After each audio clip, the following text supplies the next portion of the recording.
Welcome.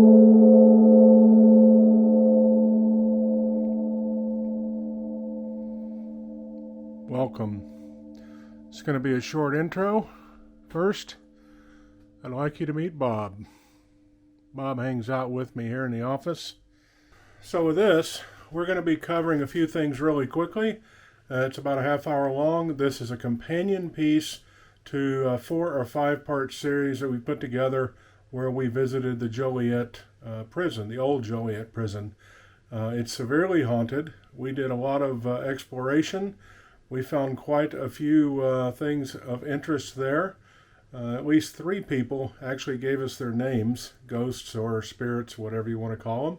This video is a companion to that, and it's just some history with me and little Alice, one of my best friends. Got some bookmarks there so you can skip forward to some specific conversations. Alrighty, enjoy. Welcome to our beginning of our series on paranormal things as we travel now that we're back in the U.S. I used to do a lot of urban exploration. I also did a lot of photography, a lot of model stuff. We published a magazine. This is little Alice. Hey. She's been my partner in crime for 13 years now. Yeah. Right? Long ass time. We are best buds. Yeah, we met when we were, she was 20, right? Yeah, it was like 2008, I think. Yeah. Yeah, I think it was about like 20. We started off going up and doing photography at a studio up in Kenosha, Wisconsin. It was a group events, a bunch of photographers, a bunch of models would all get together in this huge studio, and we'd bring our own stuff, and then the photographers would set up and do what we wanted or wherever we wanted in it, and the models would rotate through, and we'd get a chance to work with different people. And we ended up carpooling all the time. Because I was in college at the time in downtown Chicago. I went to Columbia College, Chicago. And I had a car at the time, but because I was living in a dorm that was a high-rise, there was no parking. So I had to leave my car in the suburbs with my parents. So I was very limited on transportation. So Bryan was awesome and helped me out with that. And so what we wanted to talk about here is a little of our history. Also, how the whole paranormal thing that we're doing kind of evolved into where we are now. Didn't start out that way. And everything. We had met. We had been going to these events. Mm-hmm. You're 33 now, right? Yep, I'm 33 now. Yep. I'm 60. Yep. There's an age difference. Just a little bit. And I can tell you that, the hour and a half trips back and forth to Milwaukee, our conversations were always good. Yeah. I was worried in the beginning because I just thought, okay, here's a, typical airhead 20-year-old model. It's going to be like driving, with like a stone or something over there. She's not going to have anything interesting to say. And we always had great conversations. We never had any problem talking. Super intelligent, way older than her years and everything. And so we had a good time. Yep. And then started organizing. We went to the very first OSR. Yeah, we went to the right? very first OSR. So this William Kios organized an event at the Mansfield Reformatory in Mansfield, Ohio. And it's called OSR because it's the Ohio State Reformatory. Right. So that's what that acronym means. It's where they filmed Shawshank Redemption. They also did some other movies there. And music videos. Yeah, the one Harrison Ford movie, Air Force One, maybe? Oh, yeah. I think. Yeah. The scene where the Russian general is coming out into the courtyard and gets shot, that's at OSR as well. Yeah. So we decided to go. It's an all-day event. You get run of the whole place. And it's awesome. It'll be, I don't know, more than 100 people. Yeah. A bunch of photographers, a bunch of models, doing all sorts of stuff. And there's rules about what you're allowed to do and what you're not allowed to do. Right. No nudity. Yeah. No fake blood. No, leave no mark on the prison. Yeah. Because they have a society that runs it, and he rented it and everything. So there's some horror stuff going on. There's some glamour stuff going on. There's a lot of different stuff. It's your concept. Yeah. And you can just use the space. There's administration spaces. There's cell blocks, and there's a lot of character to it. Yeah, it's really easy to work place. with. Yeah. We've got like a 6 or 7 hour drive.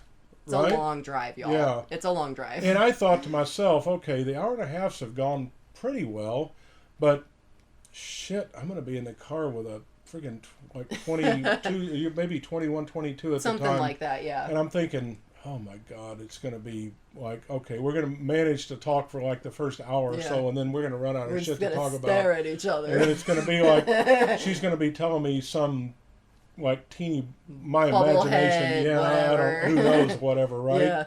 Yeah. And as it turns out, the conversation was the same. We talked the whole way. We had a great time. We're doing some planning for the photo shoots and what we want to do.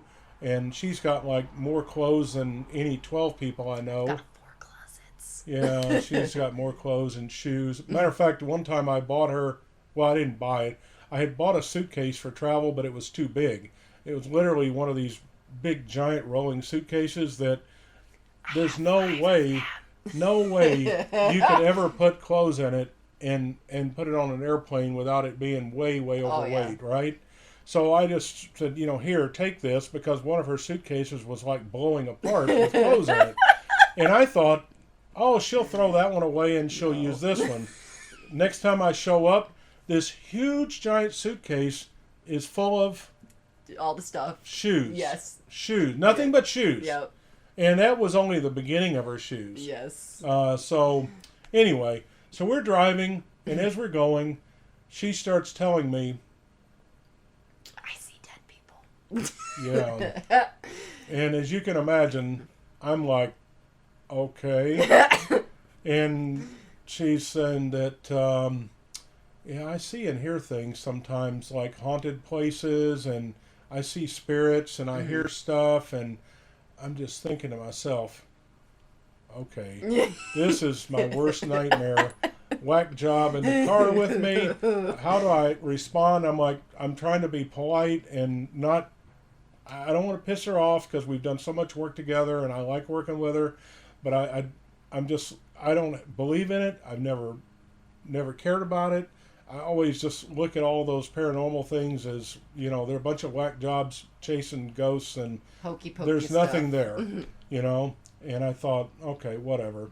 And I just said, okay, well, that's great. And then, the reason why I tell people that, when specifically we're going to be doing an activity or going to a place where I know something can happen, like, we're going to one of the most haunted places in the United States. It's on every top 10 list. I can't not alert the people I'm going with that things can happen, because as we've talked about, it can get really dangerous, and the situations can get really bizarre. And so I just like to prepare people I'm with, that, hey, stuff can get weird, stuff can happen, and I just want to alert you to that. And it definitely gets weird. It definitely gets weird. And so it's for me, it's more of a precautionary thing. I don't go too much into detail when I tell people, and yeah, it was like I've seen haunted stuff in houses and some minor stuff, but basically let me know that you see stuff. Yeah.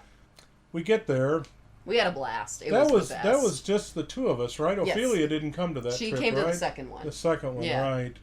Yeah, so anyway, we get there, we check into our rooms or whatever, we go to bed, we get up the next morning, we get our coffee, we go out to the prison, everything's fine, and we're wandering around, shooting, doing our thing, having a great time at the prison. The events, William does a great job running the events. Mm-hmm. We're coming down the stairs from the tuberculosis ward, down these steep wooden stairs, and she's telling me, it's very tight. It's a little scary. Be careful, a couple of times, and me being the casual, like, I'm the king of understatement, like you can see in some of the future videos. It's not good. Yeah, the prison's like literally collapsing around us, and I'm like, well, that's not really good. So, yeah, I'm like, whatever, it's freaking stairs, leave me alone. I'm walking down the stairs, why are you bothering me? And so I just, okay, whatever. And that was it. And then we kept working, and then around noon, we were over in the admin area, and Scott Sukel, who works there, and he was, I think he used to work there. He doesn't work there anymore. He's a professional exorcist, and he worked there specifically to deal with a lot of the very dangerous entities at OSR and all that kind of stuff. Yeah, so we meet up with him, and we're just standing around talking, because we'd been told that he could help us get into some areas maybe that, everybody wasn't using, or he could at least take us around and show us the best areas, because the place is huge. Yeah. So we're talking and we're standing here, and Lauren sees something over in the corner of the room. This is near where the warden was, in that area, in the same area that you see in Shawshank where the warden's office was. It's in that same general area, but not in the office, but in the ante area to it. Yeah. And she sees, I think, a flash or something go across, right? And Scott senses that you saw something. Yeah, because I can't hide it when stuff happens. I react. So I'm trying very hard not to freak Bryan out, because this is the first time we've ever been in like a haunted place, and I already can tell he's very skeptical, and I don't want to go full like tinfoil hat on him or anything. But you know, I can't hide it when I react to things. So I probably, you know, like flinched or was like, whoa, or, you know, whatever. And of course Bryan's just like, woo, do, not noticing. No, and, I don't notice. Yeah. I mean, unless you come up to me and go, hey, you're an asshole, I'm probably not going to notice. You know, you can do whatever you want. I mean, 40 years as an air traffic controller and 6 years in the Marine Corps, a year in Afghanistan, yeah, whatever. Okay, I'm pretty oblivious to a lot of that stuff. Yeah. And just, you know, to me, it's, why do I care about all that stuff? I'm not worried about it. Yeah, but Scott noticed. He Scott totally noticed. Yeah. Yeah. He was on it. And like he even told us that like when he first started talking to us, he knew, like he like sensed something about me, and that's why he kept talking to us and was walking around with us. Had he not sensed that, he would have probably just done like a hi bye. So that was And then what really opened my eyes up was then he wanted to know, well, what else have you seen? And I just was like, she started telling him all this stuff. I knew none of this. Yeah. She had never made any mention of it. That's when I found out that in the stairs that she could hear somebody saying, push them, over and over again. And, you know, Scott's like, yeah, everybody hears that. Not everybody, quote, but people that hear or see and are sensitive to it will see and hear it. And he had seen and heard it. Yeah. And on that exact staircase. And as she went through her list of things that she had seen or heard all day, he was, every single one of them, he was like, yep, that's normal there. That's normal there.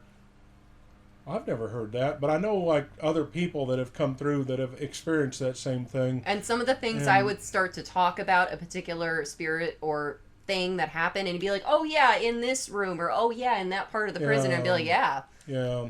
So it was everything. He had seen and heard it multiple times, or it had been corroborated by other people. And that's when I'm like, oh shit, I guess there's something to this. I'm like, well, that's pretty weird. Why am I not getting it? You know? Why am I left out? Yeah. You know, and I'm nothing. It wasn't until I think my first time there was 2 times at OSR that I had things that I couldn't exactly explain. Yeah. One was I think it was the second time we stayed overnight, or the third trip. I can't remember. Which one are you talking about? When we stayed all night long. Oh, that was the second time that we went, because we were only with Ophelia. Oh, okay. Yeah. And we stayed, they have a, not associated with the event, but they do an overnight ghost hunt where all the lights are turned off. Yeah, 9 o'clock you're there. They turn all the lights off and the doors are all locked. You can't get out. And there's separate people that like pay to be a part of the event. So all the photographers and models had left, other than the ones that paid to be at the ghost hunt. These are people that want to be scared or that are hunting for ghosts. Yeah. And they're bringing all this equipment stuff and Ouija boards and stupid crap. Yeah. There's a lot of tinfoil hats. And that's how we also knew that Scott knew that I was serious, and really helped Bryan to see that I was serious, was that there were definitely some tinfoil hat people that Scott was just kind of like, yeah, okay, honey, that's nice. Whereas he actually stuck around and like wanted to know what I was experiencing. And he actually hung out with us during the ghost hunt, and he really wanted to know what I was seeing and experiencing. Right. And so that says a lot. So about 3 a.m. Now, well, let me back up a tiny bit, because Scott had been telling us stuff that most people didn't know about the prison. Yeah. There's stuff that we can't share with y'all that he told us we're not allowed to talk about. So yeah, stuff in the sub-basements and different things. Yeah. But I went down into the sub-basement at 3 a.m. by myself. Mm-hmm. They were upstairs resting, and they were tired, and Lauren really just had no desire to go down to the bottom of the Oh, of I the knew it was place. going to be bad. I already knew. I was like, And no. so I'm down there. I've got my little headlamp on, you Mhm. know, and I go down there and I'm looking around, and I get to the bottom, and it's dirt floors, and you have to go down this little steep staircase, and there's like a trap door up at the top or something, I think. And you go down there, and it's pretty creepy. And they've turned it into a equipment room. It's got a bunch of, I think, heating and air conditioning and all the mechanical stuff that, you know, they use to run the prison at the end. And the thing is that the prison, only the central area has like air conditioning and lights and like, you know, plumbing and stuff like that. The rest of the prison, like all the cell blocks, there's no electricity, you know, there's no nothing. Because it's, you know, they're slowly restoring it over time, and they just can't afford to install electricity everywhere and all that. So Maybe more now, though, because they've been working on it for a long time. but the majority of the prison is like, if it's nighttime, it's dark. There's no lights. Yeah, and plus they turned everything off anyway, so there literally was nothing. Yeah. So I go down there, and I looked, as you go down it, there's like a landing area, I guess the best way to call it. Maybe my memory is 10 or 15 feet square, maybe bigger, maybe 20 feet. To the right, there's a door, and I walk to the door, and you can see more equipment, and it's a big under the floor space. And I get this really weird feeling like, okay, I don't want to go in there. Not to mention the fact that I didn't really want to be down in the basement anyway, but I forced myself down there just because I'm like, well, there's nothing here, right? Yeah. Why can't I go down there? I know there's no boogeyman down there, so I'll just go down there and, you know. But it's still, you're by yourself. It's 3 a.m. You know that everybody here is looking for ghosts and crap. And now that I know, you know, from the previous year and this year what they're seeing. But anyway, I just get this really weird, like, feeling of doom or something, like when I got to the door. So I went the other way. There's another door on the other side of this landing area. I go back in there. It's the same looking equipment room, but I don't get the same feeling, you know. And then I eventually work my way back up. I go up to the canteen area where they're all sitting and waiting, and they're drinking some coffee and everything. Hanging out. Scott's like, so, how was it? And I'm like, not bad. I said, I went down there, you know, and I said, I had 2 choices, you know, 2 doors, turn right or turn left. I said, I kind of went to the one on the right, and I said, I just got this weird feeling like, no, I don't want to go in there. And he goes, yeah, I can understand that. That's where the guards buried like 13 people or something that they killed, something like that. The guards there were pretty brutal, and a lot of bad stuff happened there that's very off the books, like totally not supposed to happen. Bad stuff.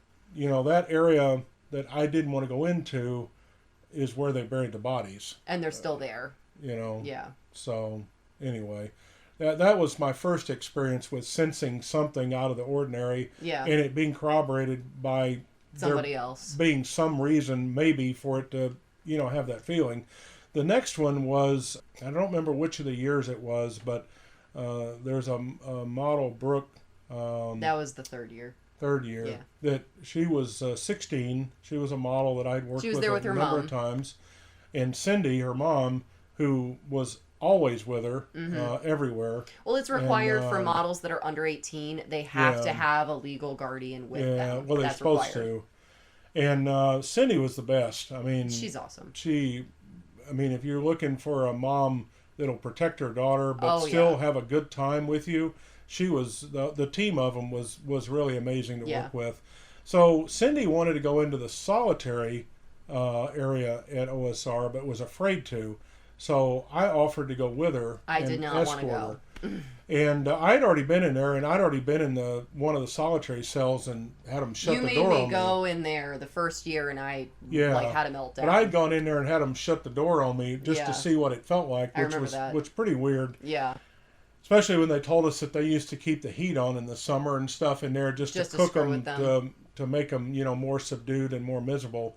But anyway, we're on the second level of it, I think. We're at the far end on a landing, and there's staircases going up and down. It's all metal, so it's open, and it's cold. They always have the event the end of March, and it's, I don't know, what, 30-something degrees probably? One of the years we went, everything was covered in snow and ice. It was awful. It was so cold. And I have a T-shirt a sweatshirt and a jacket on. That's how I'm dressed. Yeah.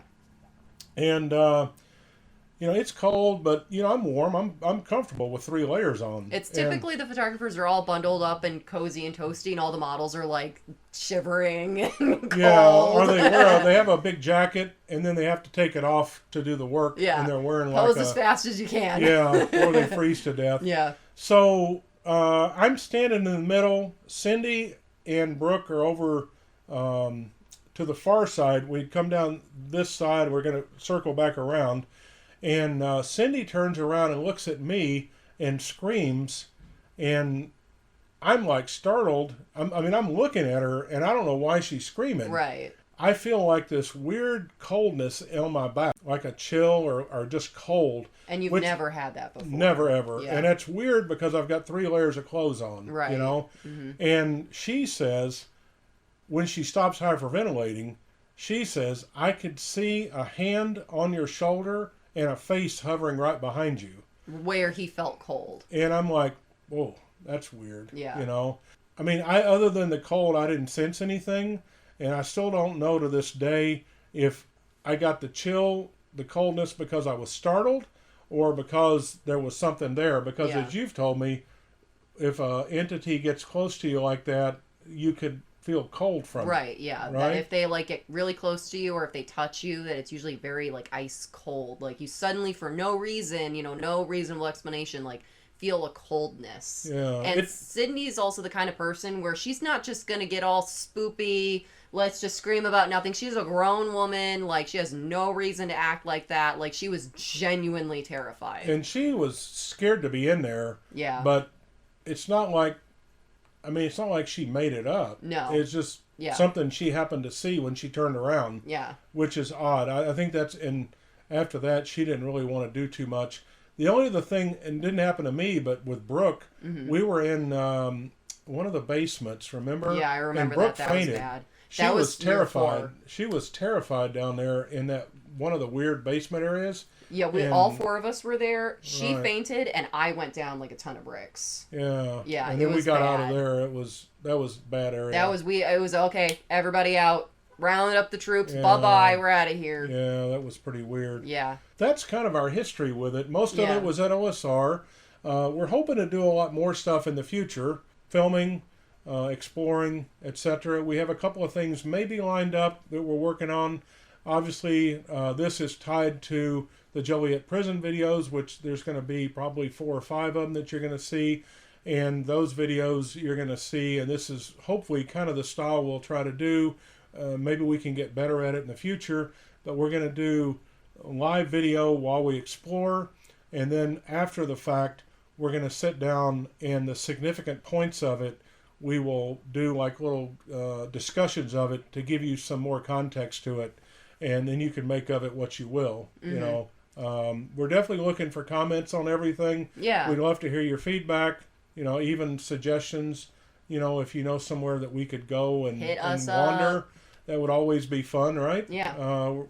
Depending on when we can get there and stuff, we definitely like to travel and wander and explore places. Yeah. Even if it's small. Yeah, it doesn't have to be big and grand. We've been to the Allegheny Asylum and explored that.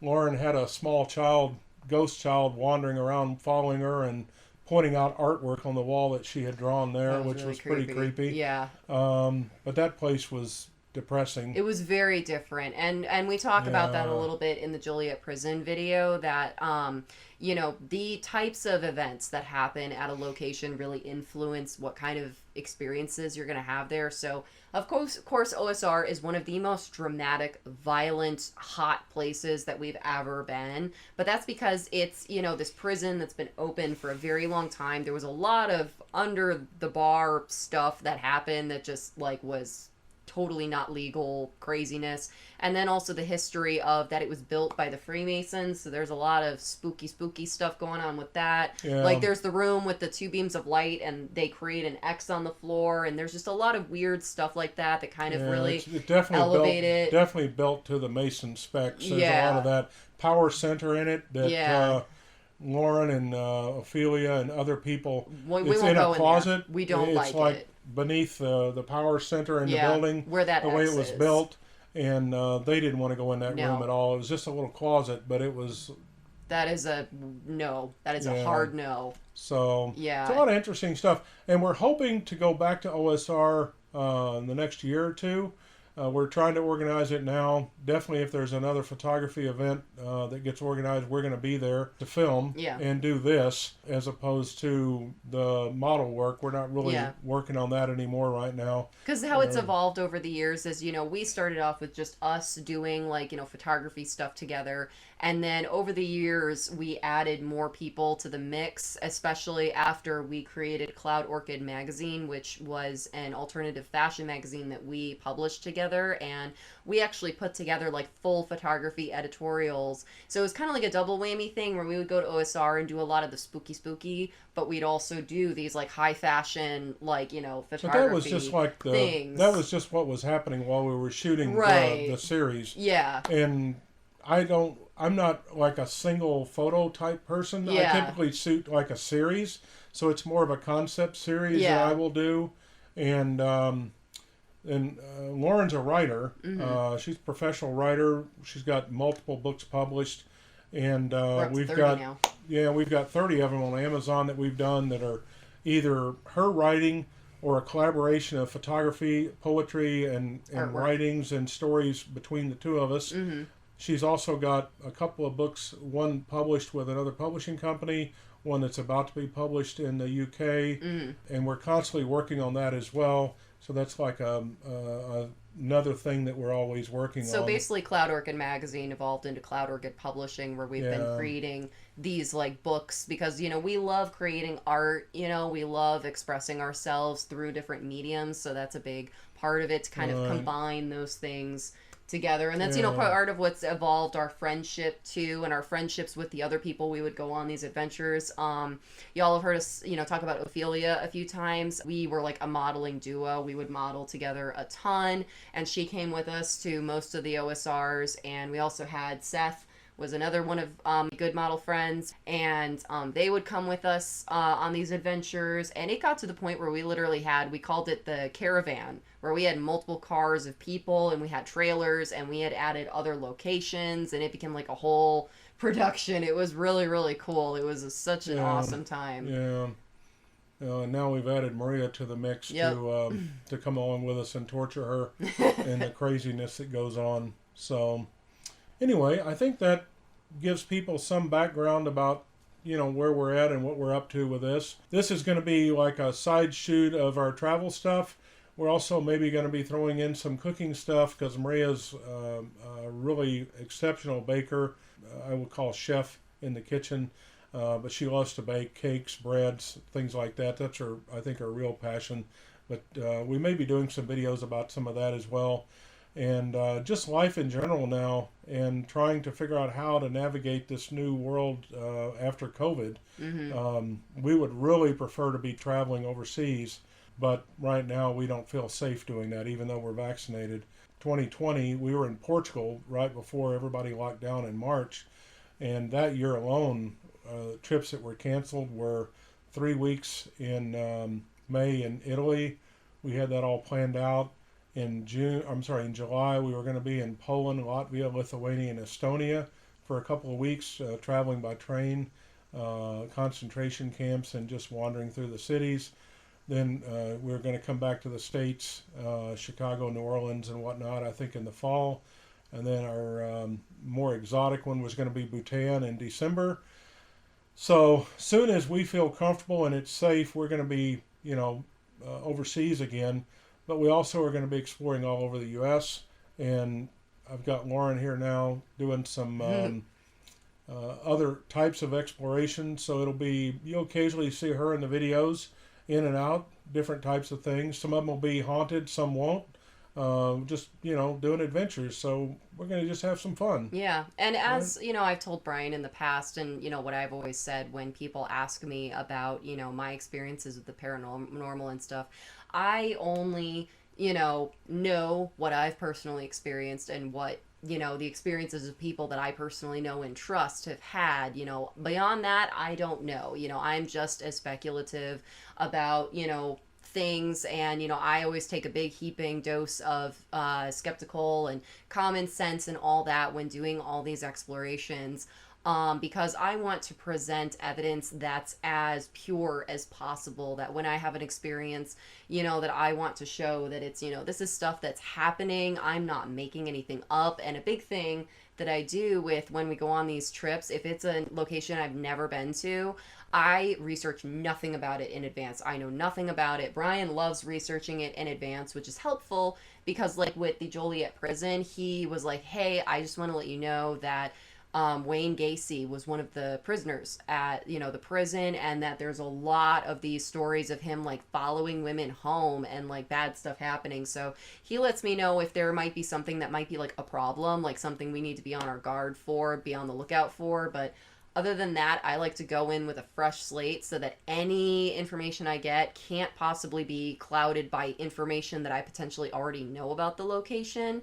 And then, of course, whenever it's a repeat location, like OSR, for instance, I always try to gauge what I'm experiencing against things that I've experienced in the past. And then, of course, having people like Scott and the other workers at OSR being able to corroborate that with them, and getting that confirmation back really helps show that, it's like, yeah, this stuff is real. And a lot of times I'll present information about a location that there's literally no way I would know that. It's not something you can Google. It's something that if you don't work there, you're not going to know that information offhand. So I always just try to present all of this information about the paranormal as genuinely as I possibly can, and I've also talked about with like, visual and audio anomalies that we research afterward on the film that, we always try to be like, is it a bug? Is it a reflection? Is it somebody in the background talking, whatever, like, we always debunk as much as we can until we just don't have an explanation and we're just like, wow, that's weird, so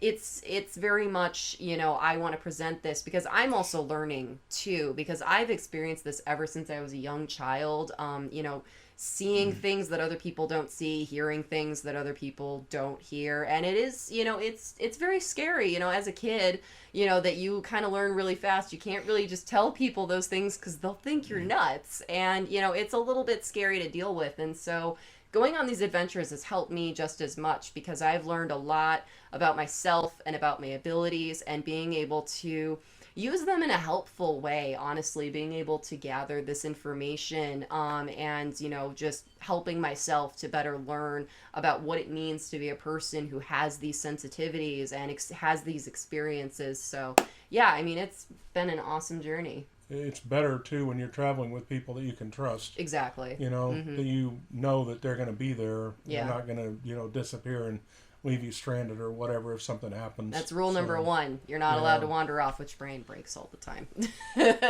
Not that far, though. No. I don't go that far. You don't. No. So, anyway, if you're still here, subscribe. You'll see some new stuff as we keep going. Hope you enjoy it, and thanks for watching. Thanks so much, y'all. Leave us comments. Give us some love. Like the video. And subscribe. Take care. Bye-bye.